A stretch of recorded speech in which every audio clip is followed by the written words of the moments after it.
Hello from Moveface Designs. This is just a quick video to show you how to remove your collage from your parchment paper, attach it to your background fabric and get it ready for thread painting. This particular design is a novice design. It is a free pattern on my website, movefacedesigns.co.uk.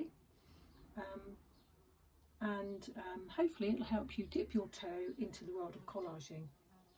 And so this one I have designed to fit on a 12 by 16 canvas. We just need to take off the collage from the parchment paper.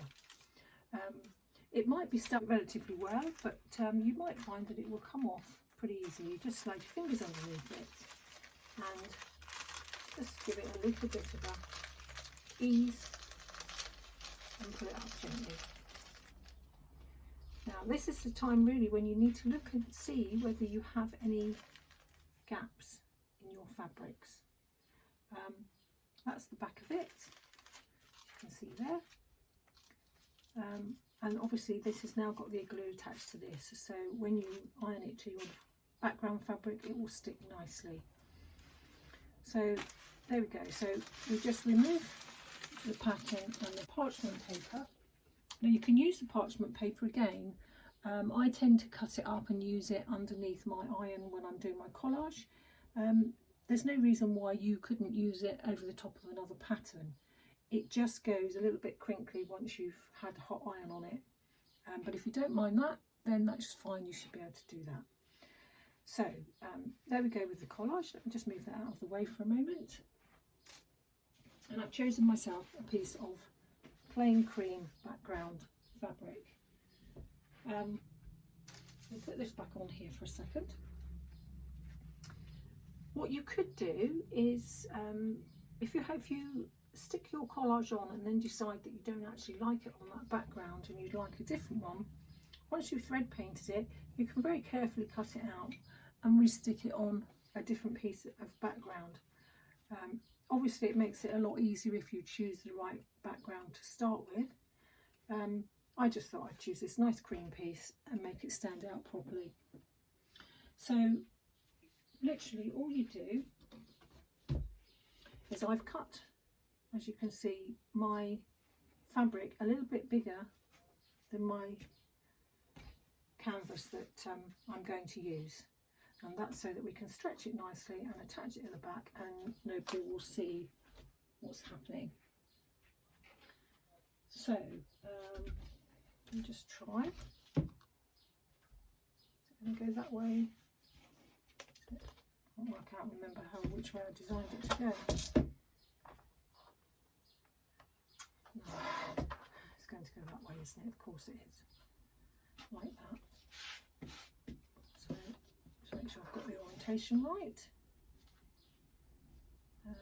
And I would just slide that underneath just to make sure that you have got enough fabric all the way around. I've done it before and stuck it on wonky and then I've now had enough fabric to stick around the back. So that's about right there. Okay, and I use one of these. It's a woolen mat. They're great, absolutely great. I'm going to get myself a bigger one as well. It just saves all the aggravation of setting up your ironing station. The only thing I would say with it though is it does smell a little bit when you first get it. It's made out of, I think, lamb's wool or sheep's wool or something along those lines, and it's almost as if you can still smell the sheep, but it does fade and it's brilliant. So I'm quite happy to put up with the smell for a little bit. Okay, so what I'll do now is I'll grab myself another piece of fabric to put over the top of it, just so that I can keep my collage clean whilst I'm ironing it down. If you remember in one of my previous videos I told you I use Bondweb. Obviously different ones require different things, but generally they all stick really well once they've had heat applied. I like to give it a little bit of steam as well. And there you go, hey presto, it's stuck.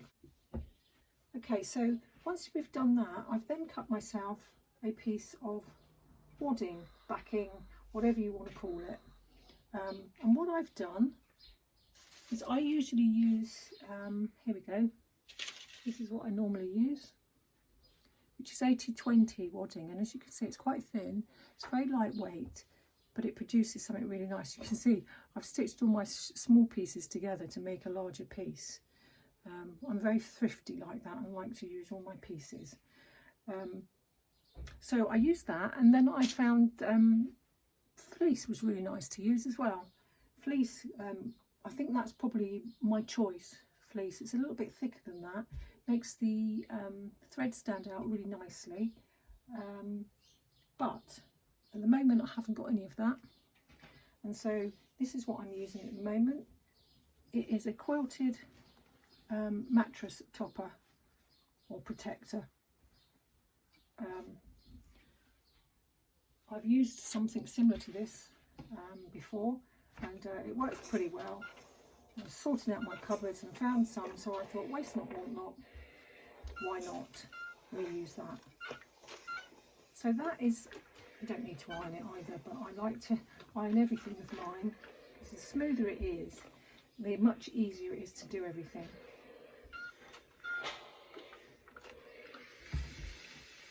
So that is cut at the same size, or maybe just a tiny bit bigger. Oh, it would help if I had the right piece.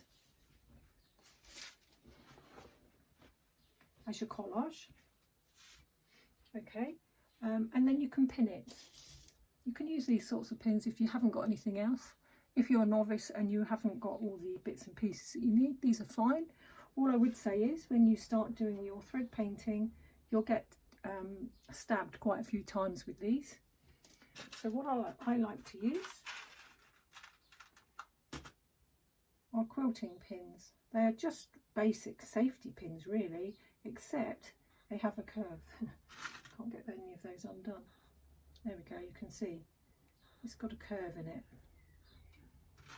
So all you do, once it's nice and flat, make sure it is flat, and just put in your pins at intervals all the way round. So we'll just assume that I've done all of those.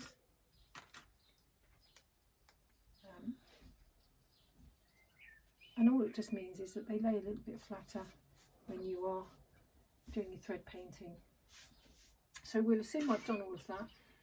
And then obviously what you need to do then is to choose your thread that you're going to use to do your thread painting with. What I like to do is I've got quite a few different ones. Just match up the colours as close as you can. These are embroidery threads. They've got a sheen on them and they're quite thin. And they are very pretty and they look really nice. I prefer to have something that's a bit more matte looking. So I like to use these. And all these are moon thread. I've got a Brother V5, which is an embroidery stroke sewing machine, and it doesn't mind using these. Some machines are a little bit more fussy and will only use certain types. If I haven't got the colour that I need in my moon thread, then I would quite happily use this at the same time. Sometimes you can find that you use matte in certain places and then you use a shiny bit to enhance another piece. So it's all down to personal choice and preference really. So that's it, fairly simple. That's ready now for us to get started with the thread painting. So I hope you've enjoyed this very short video. I look forward to spending some more time with you soon. In the meantime, take care of yourself and I'll see you soon. Goodbye.